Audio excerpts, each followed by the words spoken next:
You by announcing the name of your veteran, Peter Francis Barrett, born July 2nd, 1931. War served in Korean War, branch of service Air Force, highest rank achieved, Dan? Airman First Class Sergeant, Buck Sergeant. Okay. We are in Bensonville, Illinois, recording this on February 25th, 2011. Present assisting in the interview is John Barrett, son of Peter Barrett. The interview is being conducted for the Veterans History Project at the Library of Congress. Okay, so you're talking to me, not the camera. Okay. Where and when were you born? July 2nd, 1931 in Chicago, Illinois at St. Anne's Hospital. What was your mother's occupation? Housewife. What was your dad's occupation? Streetcar man and bar owner. Any siblings? My sister Mary Jane was born September 2nd, 1932. What were you doing before you entered the Air Force? I was working in the gas station at Cicero in Iowa for about 3 months. Prior to that, I worked 3 years at Meyercord Decal Company, 5300 West Lake Street. Okay. Prior to that, St. Patrick's High School, 1 year. Okay. Do you have any other family members who served in the military? No. Oh, wait, my Uncle Tony. Yeah. I think he put 6 months in the Army. He had medical problems. Okay. How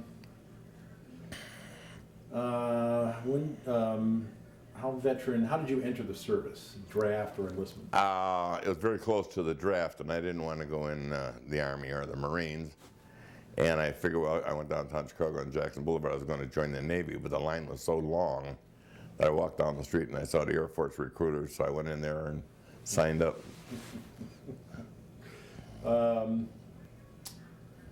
And so the question is, why did you choose the Air Force? Sounds like you chose the Air Force because there was a long line at the Navy. Yeah.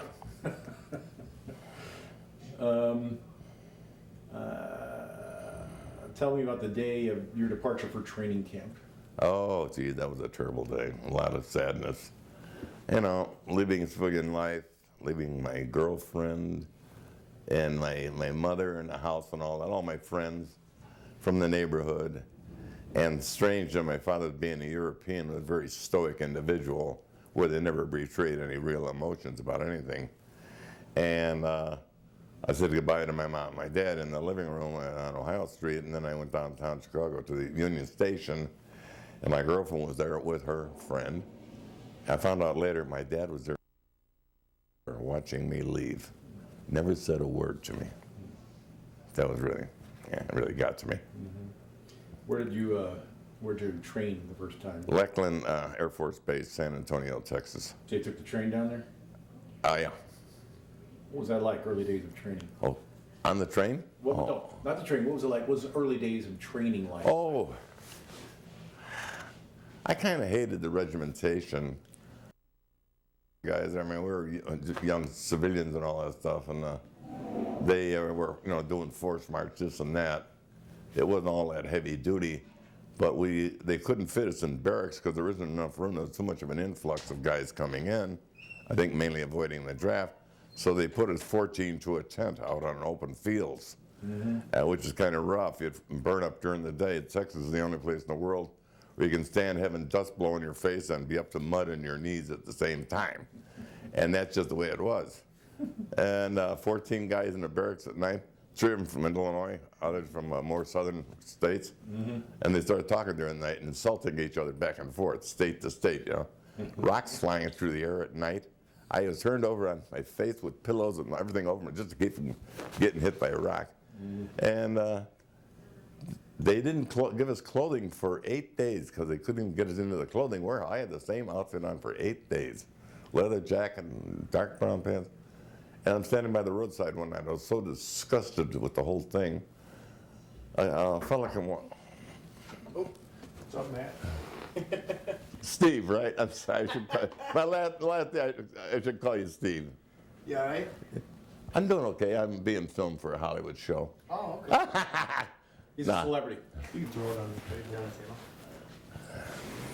I'm going in the Veterans Archives. They're watching in D.C. It's my son Denny from Kansas City.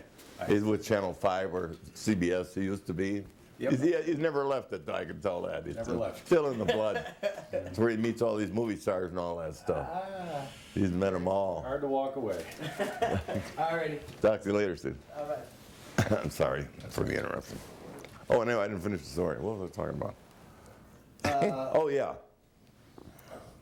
I'm standing by the roadside one night about 11 o'clock. I was freezing. And a fellow with a uniform come walking towards me. He said, how's things going? I said, please, it's horrible. I used another word other than horrible. He said, what's wrong? He said, I'm freezing to death here at night. He said, well, go get some newspapers and line your blankets and all that with newspaper. The bums on Skid Row do it and it keeps them warm. I said, gee, that's a great idea. So I did it. And I nearly roasted the first night. So as I told somebody about it, and I mentioned who the guy was, what he looked like, and he had this scrambled eggs on the lid of his hat. It was the base commander walking around, and I'm telling him this place is horrible. I didn't care about military protocol at that time anyway. So you survived your first meeting with the base commander. Well, one night, another night, they had slit trenches cut for sanitation at the end of the property. So the cold would get you in the kidney. So I woke up one night and galloping in the dark. And so I was a big kid. I must have weighed 210, 6 feet. Somebody hit me coming my direction and knocked me flat on my back and never said a word. In the total, I'm lying there cursing like, man, he just kept right on going. Yeah, and that's about, and then we had an outbreak of, was it pneumonia on the property? Where a lot of guys are getting very, very ill, and Walter Winchell's son was down there and got it. In fact, I think he died. And we had nationwide reporters come in interviewing all of us. It was amazing, the commotion down What year there. was this, about 51? January 51, January, February. Yeah. So they finally gave us clothing anyway. Big communal living in less than ideal circumstances. Yeah, right. Did you get any specialized training down there? No, not initially. They transferred me to Randolph Field, Texas, and the B-29 bombers were there. They're in their later days, being phased out, but they're still using them for training. And I used to spend all day long stopping oil leaks on the B-20, the rocket arm covered. I was always snugging them up. That's about all I did, because we didn't know anything. They just wanted to keep us busy. And a lot of us had an interest in aircraft. I used to be all throughout the plane checking everything out. The bomb bay doors, if you're standing in them, when they're open, you better make sure these safety sleeves are on the shafts to pull them. Because they told me if you hear a hissing sound, jump up in the air. That's all the chance you've got, or you're going to lose your legs. Because they're closed under compressed air. So I always looked before I went in there. And that's the handiest way to get up in the plane, to go through the bomb bay doors, which are always open. Yeah. Other than that, Okay. I didn't learn too much at that time. Adapting to military life, physical regimen, barracks, food, social life. Can you talk about any of that? Like what they do physically to you? Randolph Field, Texas was a huge barracks. And we had a guy there, the youngest master sergeant in the Air Force was in charge of us. And he came in and he assigned me, I didn't know anything, I was incredibly naive. He told me to sweep the barracks. It was a big area. And I did, and I swept everything over by the water fountain just as you leave the room, and I left it. I thought somebody else was on duty to pick it up. No, I was supposed to be the one. He had to fit. They had an inspection of the pile of dirt there. I didn't know anything. I was incredibly naive. You ever been out of Chicago before then? Lake Geneva, Delavan, that's about it. Did the barracks life was obviously not to your liking, living with I didn't mind it all that much, and there was a lot of socializing going on, which I didn't mind. And I was at Shepherd Air Force Base time, and the second floor, and it was hot. And I look out the screen door, and there's two guys sunbathing on blankets.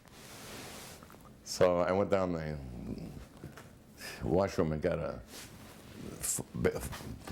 pail full of very cold water. And I went up and I took the screen out and opened the window and I let it fly out. You've never seen anything like it in your life. These guys must have went 3 feet off the ground. Anyway, I jumped in my bed and pulled the covers up back like I was asleep. They never found out who did it. It was fun. We had ways to fill in time. What was the social life? I mean, did you go out to dances or? No.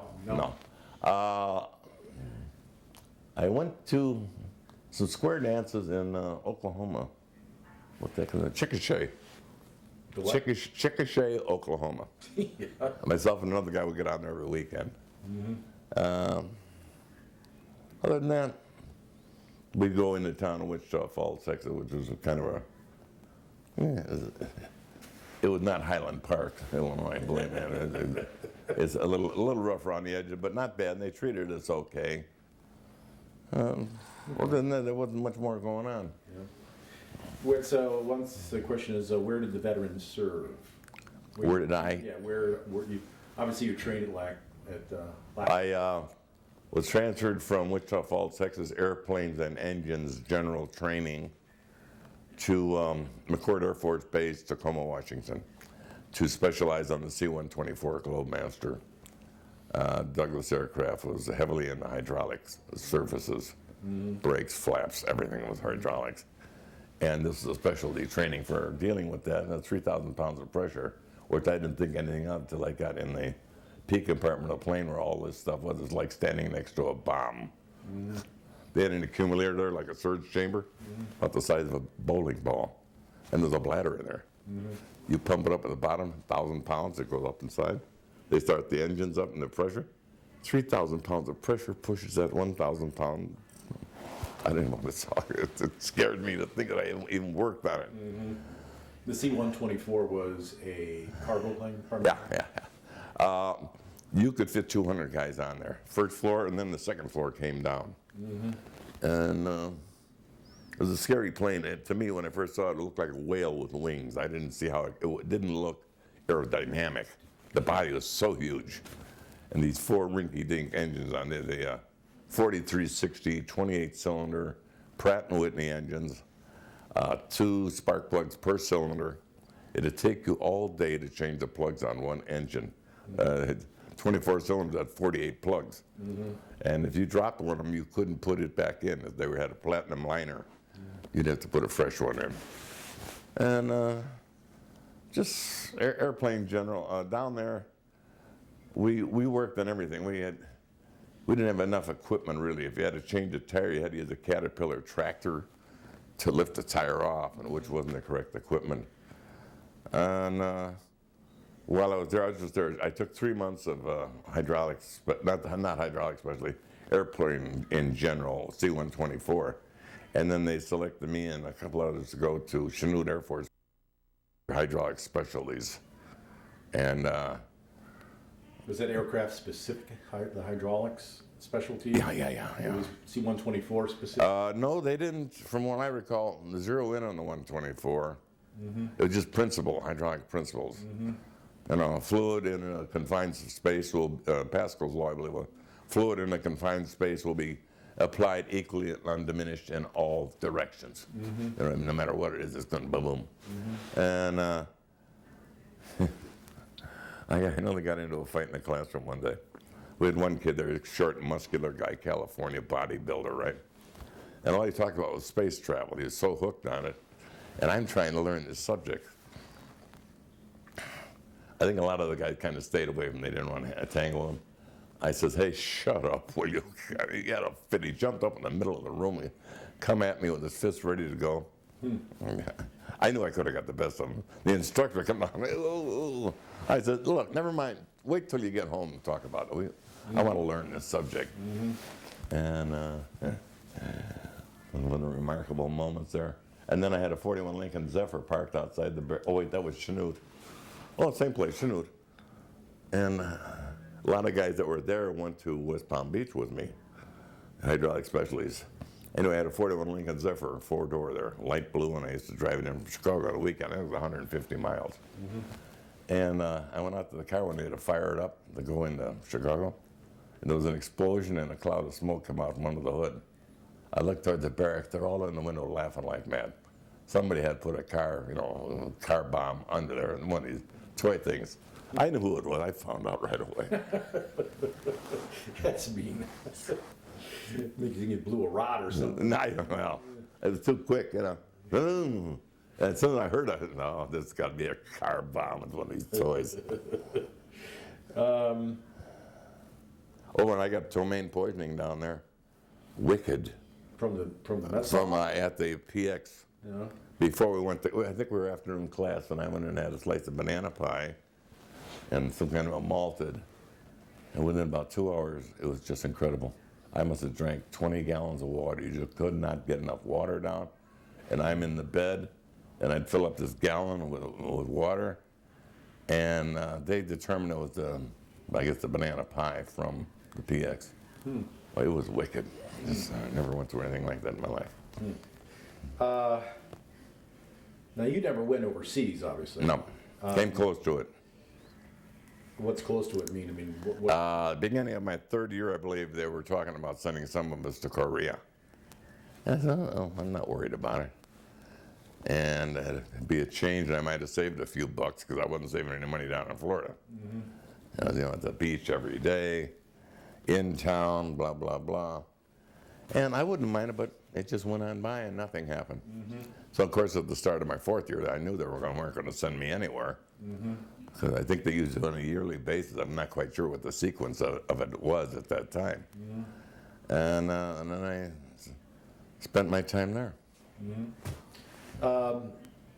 Friendships formed and camaraderie of service. Oh, yeah. A lot of them. In fact, I've called a few of them in the recent 3 months. We looked up their names on the computer, and of course, if their name is still there, that means they're still alive, supposedly. So I called this one kid who was born in Estonia, very smart, very quiet, worked on planes with me in the specialty shop. And he's so quiet, I didn't realize he was with me in Tacoma also. And he may have been with me at Shepherd Field for all I know. And I got his number. He had a very special name, and he answered the phone. Wow. And I didn't know whether he had caller ID or not. I don't know. I think I called him on my cell phone. Yeah. So he hopefully wouldn't see. I said, this Hank Bourne from the 1740th Air Transport Squadron? Mind you, now this is about 60 years ago. Yeah. He says, yes. He had a little bit of an accent, yeah. And I says, did you work on C-124 Globemaster? Yes. I says, I had a 1941 Lincoln Zephyr at Chanute Air Force Base. He says, and he had a nickname for me. This is Lord Peter Barrett. I nearly thought I was a riot. I got such a kick out of that. He's a naval scientist of some sort, which is no surprise. And I'm like, ever married, and he has no kids. He's so introverted, but a hell of a nice guy and sharp. Then I called another one. I am afraid the other kid, Bernard Nezeski, is the youngest guy. He came in to my office as a corporal. I think I was a buck sergeant, and he used to be my assistant. I wanted to show him how to work on the hydraulics, right? So he used to carry my little tool bag, and him and I'd work together. And I said, oh.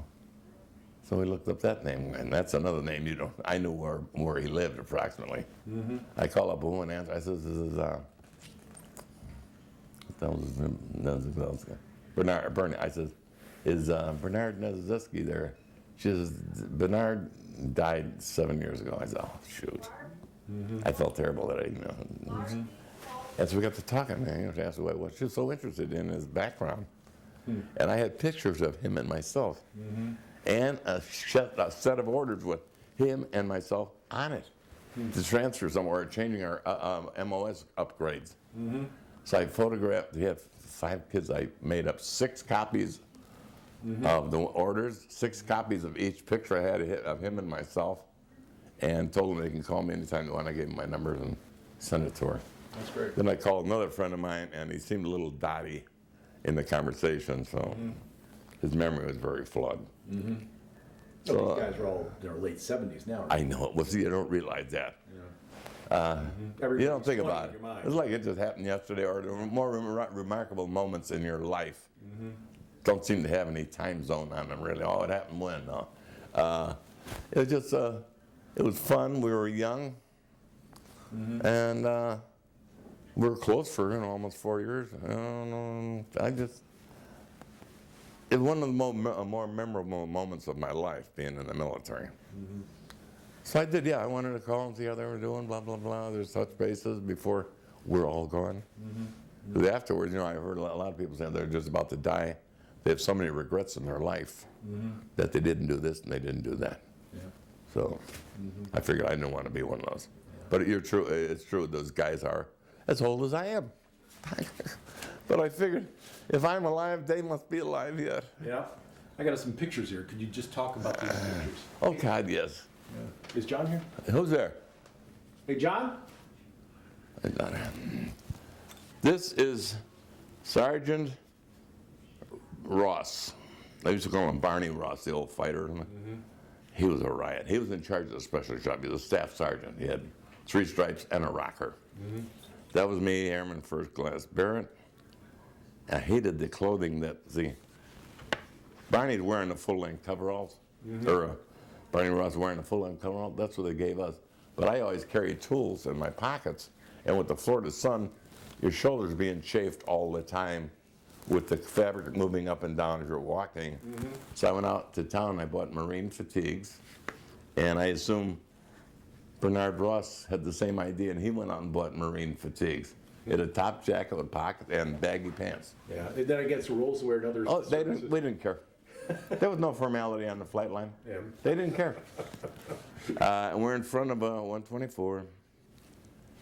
And Any particular story behind that 124? Were you guys working on? No. I remember 5181 because they came out, I think, in 51, and all of them started with the number 51. Yeah. 5101, blah blah blah blah. Yeah. Most of mine, we had 8 or 10 of them, and I think their sequence during the 70s, 51, 70. And the one I worked on every once in a while, 5181, I think I was assigned to that particular aircraft. Of course, I wasn't assigned any particular aircraft because I worked on hydraulics on all of them. So we floated around. They used to have the crew chief system, but it didn't apply to me. You're a crew chief in charge of one plane. In fact, when I first started off, I was in charge, assigned to one plane. And then this is in Tacoma, Washington. The plane took off on a trip around the world. I didn't go to work for 2 weeks. I called the flight line every morning. It went to Rome and all that. I didn't have to work for 2 weeks. And then when they came back and we transferred to Florida, some guy came in and says, from now on you want work on all planes. You're not assigned to just one, which is all right with me. Wasting your expertise. Yeah, right. Guys are sitting over in the corner. The other guys are killing them. So, Barney Ross, I got such a kick out of him. He's a so good-natured guy. And, those are the old days.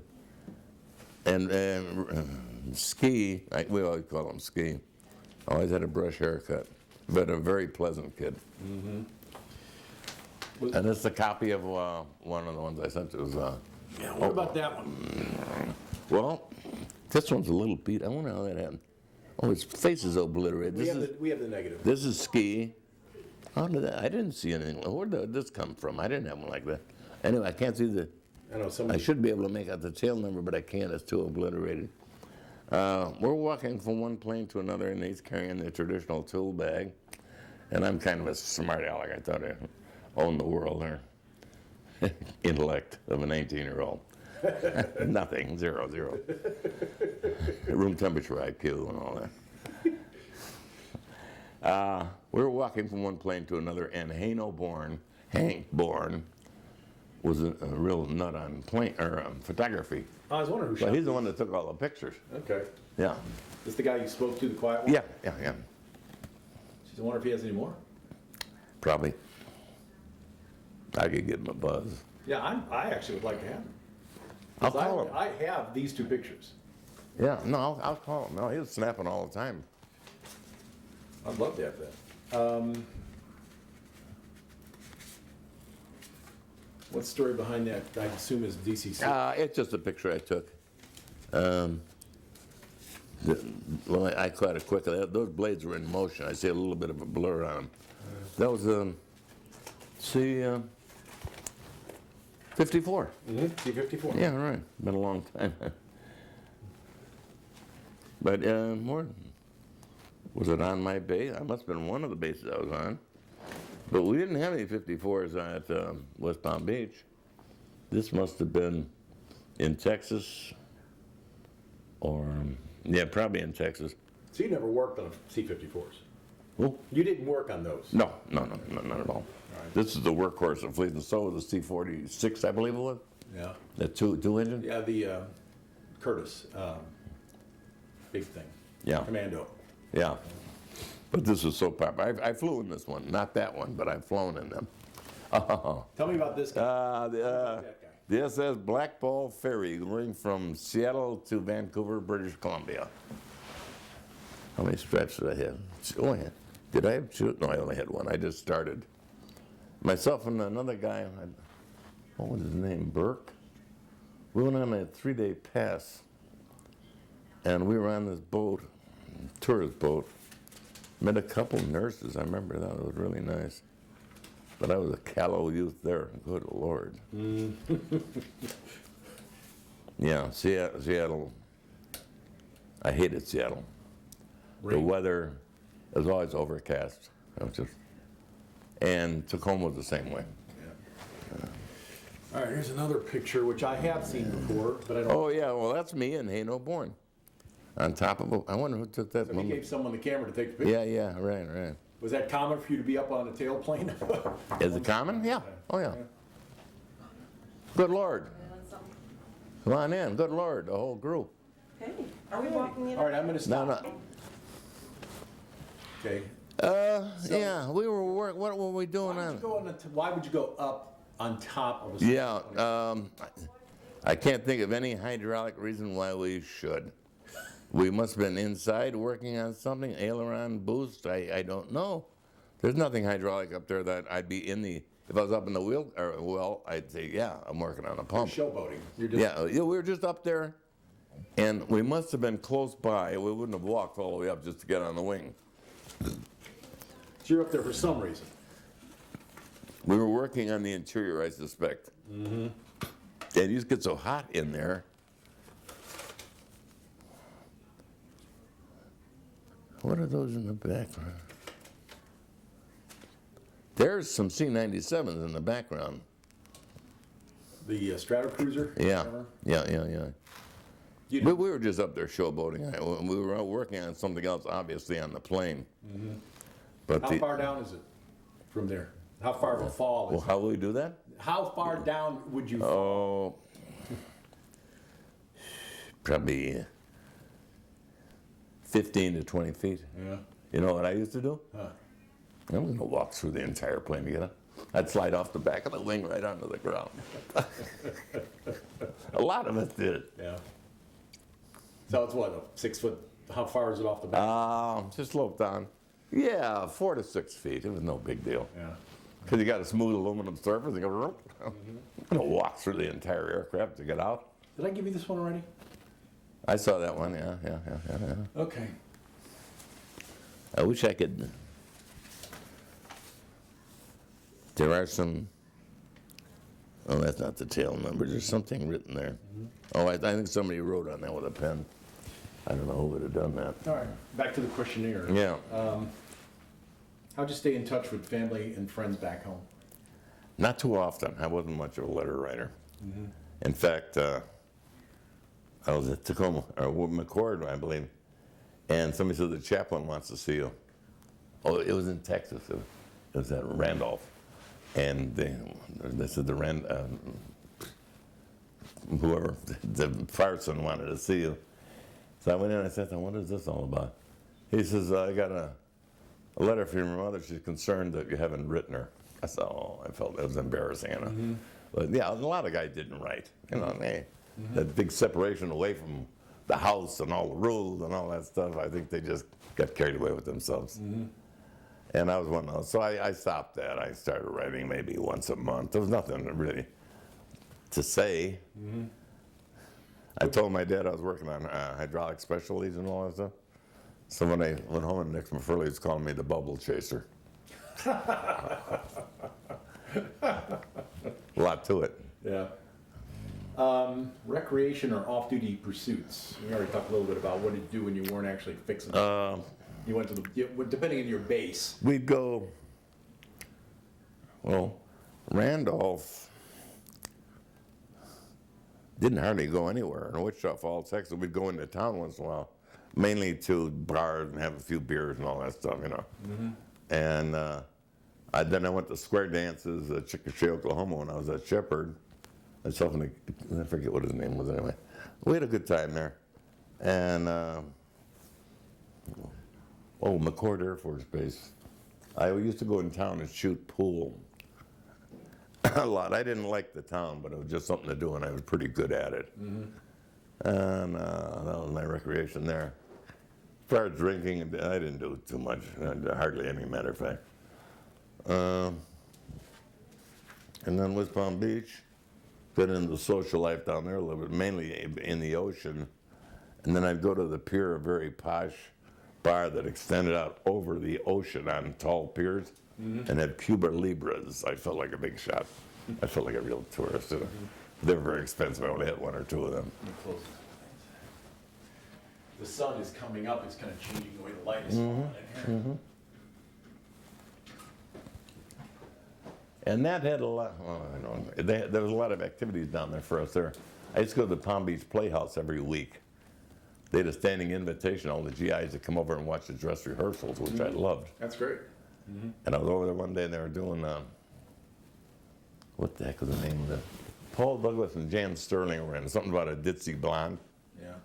And Charlton Heston, all in town, doing the dress rehearsal. I'm sitting right in the front row. Here's Jan Sterling, kind of ditzy blonde. And somebody knocks at her door. She opens it up, it's Charlton Heston. I said, oh, God almighty. And I'm sitting here in a virtually empty room. I'm seeing all this for nothing. And was it Born Yesterday? There was a show called Born Yesterday. I remember Paul Douglas died a while after. I think he had an infected tooth or something like that. Then he came in later. He was a self-made millionaire from working with junkyards and all. And he was a very rough guy. And Charlton Heston was very, educated. And Jan Sterling was very much taken with him. So it evolved from there. I don't know what the upshot of the whole thing was. But you're right there. Oh, yeah. Oh, my God, yeah. And then Peter Lawford used to come down there all the time to play golf behind your mom's house there. There's a big park there. And play tennis, excuse me. Yeah. So, and he was going around with one of the Kennedy girls, Pat Kennedy. And they got married eventually. And I enjoyed that down there. And, of course, the water and the bar scene. We used to hang around in the First Street bar there, all the guys from my bunch. And the guy that owned the place tried to talk me into he wanted to back me into opening a bar up in Riviera Beach, Florida, which is down the road a little more posh area. And being raised in the bar, I didn't want anything to do with it. Because it seemed like the nice people in town, when they have a few drinks, they turn into a negative individual. You were out of the service by the time the Korean War ended, right? You were out of the November of '54 is when you got out. Oh, I was out then, yeah. I got out December 7th of '54. Yeah. And you returned home to Chicago. What was that like? I lived in West Palm Beach for a while. I worked for Rhodes Furniture Company. What's the name? Rhodes, R-H-O-D-E-S, is very popular down south. When you get out?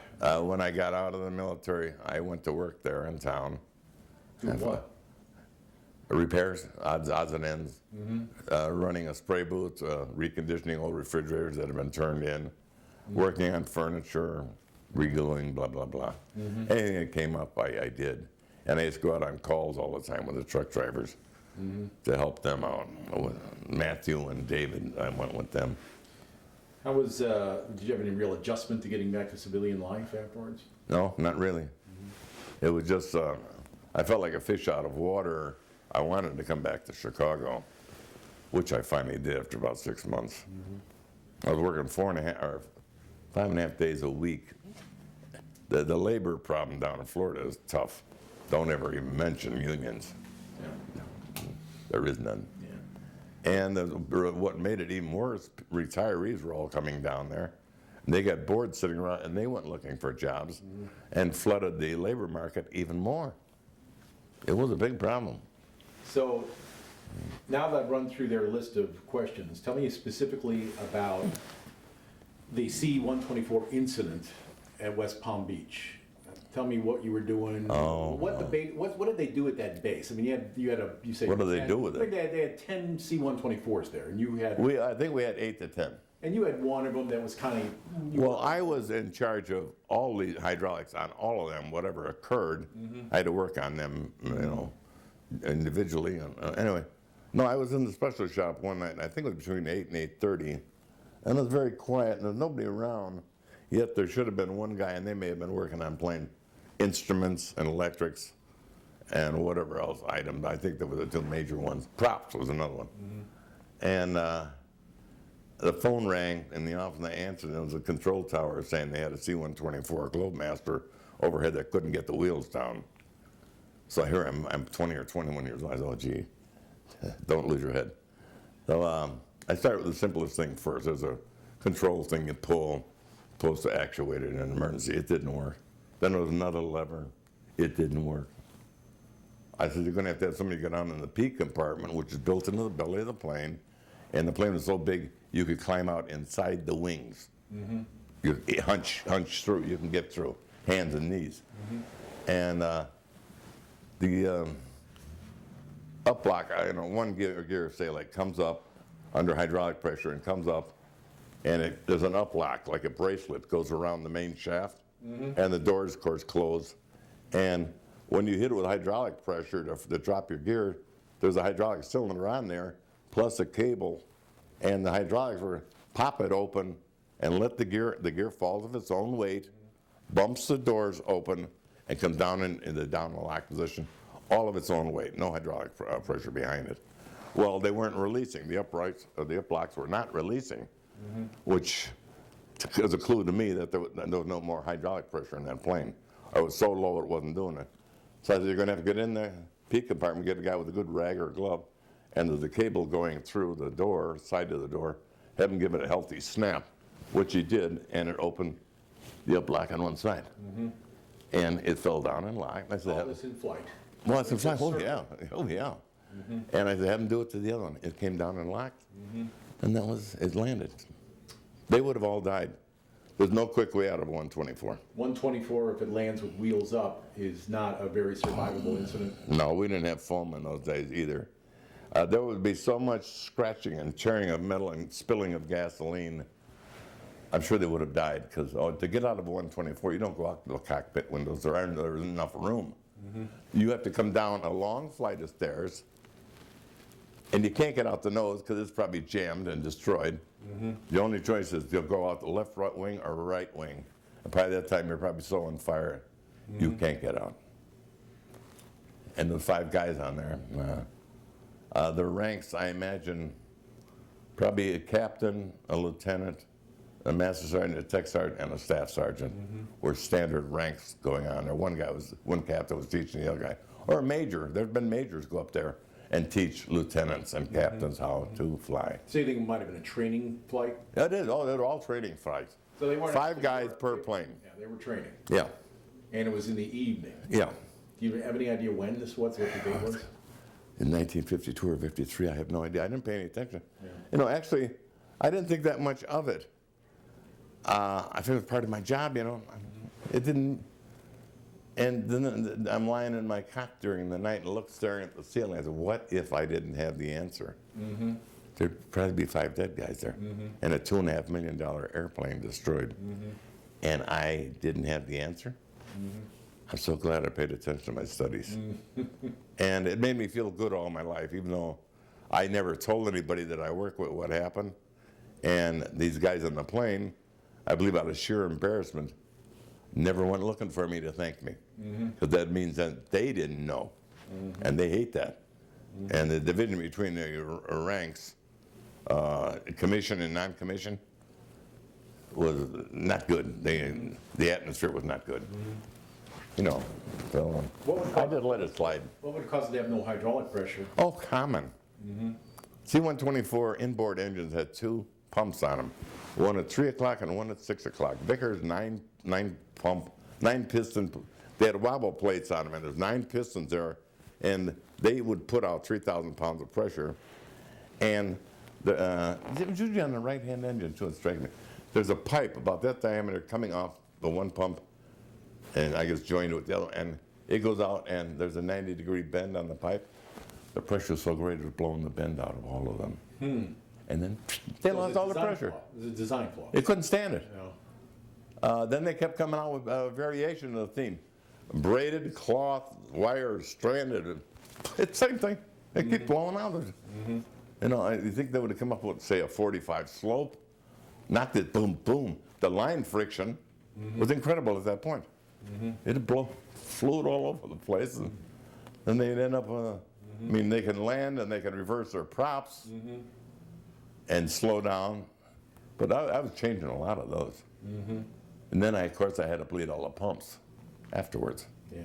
And that's when I had to have the guy start the engine up. And that's where I lost some of my hearing, not much. Where were you normally during that procedure, during the engine run up? Sitting in the I was up inside the wheel well, and the wheels are down, of course. And there's a saddle where you sit and lift the door open, and the engine's there. And I could reach the pumps for bleeding purposes. So you had a big racket going on right next to your head. I couldn't hear for an hour. Yeah. It was just, No hearing protection in those days? no, they didn't have anything. The only one I probably could have used was these. I had a headset where I used to talk to the pilot, and they were secreted in the nose of the plane behind a panel, I believe, because I never carried them with me. And I'd talk to them up there. Then when they're ready to go, I just put it away and left.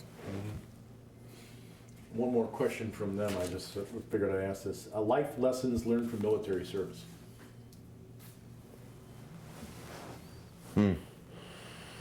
Discipline, working together as teams. Work ethic, I'd say, too. Learning to socialize more than you had in your life because you were just a teenager going in with a huge group of people. And it was okay. I kind of, was the one thing I didn't mention. Looking back, what you think about what could have been. They selected me at a group in Randolph Field, Texas. 300 of us went in there. And I guess I did okay on my Army Alpha scores, you know, your IQ thing. They pulled me out of the group of 300 and sent me to officer training school at Randolph Field, Texas. I was going to go through with the last bunch of flying cadets because we had T6s there. And at first I said, what was it bothering me? I didn't want anything to do with it. I want to do my 4 and go home. So I went through the motions and I says, no, I don't want this because I'd had to sign up for 6 years. Yeah. I let it go. But I had a riot. I must have had some special insignia on me while I was going there. I'd be going across a parade field at night and enlisted men were saluting me. I loved it. There are some positives. Yeah, but that's an opportunity I let slide, but I was just a kid. Yeah. So, In retrospect, should you think you should have done it, or who knows? I should have, but again, the regimentation, say you get married and you're living in some place next to the base, and you're living in there, and a year later they want to send you to Saudi Arabia. What do you do with the house? Yeah. There's not enough stability there. Anybody that's in there is going to be, you can say 4 years, you can say 10 years, but they'll move you. You're just a chess piece on a board. That's all it is. Okay. No, it was a good experience. I'm glad I went through it, and I recommend it for any kid that wants to go. But I'd say Air Force, forget the rest of them. I mean, some guys like certain branches. Their father was in it and all that stuff. But my dad wasn't in any branch. So, no, I enjoyed it. It was a good life. I don't have any other questions. It's The okay. first 3 months of the regimentation kind of irked me. Then I learned to live with it. Of course, I was out of basic training then. That's when things were chicken, as they'd say. Yeah. After that, it was nothing. Just like having a regular job. 9 to 5 or whatever. I was working midnights for a time too. It was okay. I didn't mind. How'd you get home? Did you ever go home while you're out? Did you hitch a ride with some other Oh, plane? yeah, those base buses and all that stuff. Yeah, we always, because I was pretty far away from the barracks. Well, those always transport around. I'm done. God help if you're driving one of these little Plymouth tugs, that Yeah. Plymouth engine with the big back wheels. Uh-huh. You don't pull away in first, you just leave in third. That's all you need. For pulling, we call it a tug, Yeah. for pulling planes. Yeah. If you left one outside of a plane, some guy's gonna come along and take it and leave you. And you, what happened? They did it all the time. What'd they do in a tug? They just take and go to another plane, forget you. Yeah. Don't leave the keys in. Like grabbing a Jeep. Yeah, it was in constant motion. Yeah. You have you have physical therapy here in 15 minutes. Yeah. So, and you gotta eat something. Well, I'll just take a little snack on it. What's happening, Johnny? Any news? Yeah, I was just sitting there with the head nurse. Oh, talking about Jesus. it. You know, they came around here last night talking about renal failure. I said, what are you talking about? Is that another one? What's tomorrow? Leprosy? Who said that? Do you know who said that? Some Filipino, whatever. Short hair, kind of a ponytail. They all got a different story. There's, You know what? It ain't worth fighting. You're fighting a system that can't be fought. I'm the one that's being affected by this. If I told you had a deadly ailment, you're going to sit there and say, hey, It doesn't matter about me. It doesn't matter. if it happened to you. That's right, but it ain't happening to me. Okay, but don't blame me for reacting I'm the not way I blaming do. you for anything. Well, why are you even saying anything You're then? the only one suffering. Because I'm telling you, you keep fighting something that you can't fight. Oh, well, don't say anything and let it continue on. It will continue. Yeah, whether we'll you let say you know something or as not. far as I'm concerned. If you beef off enough, people are going to change things. Not a They're chance. wrong. You have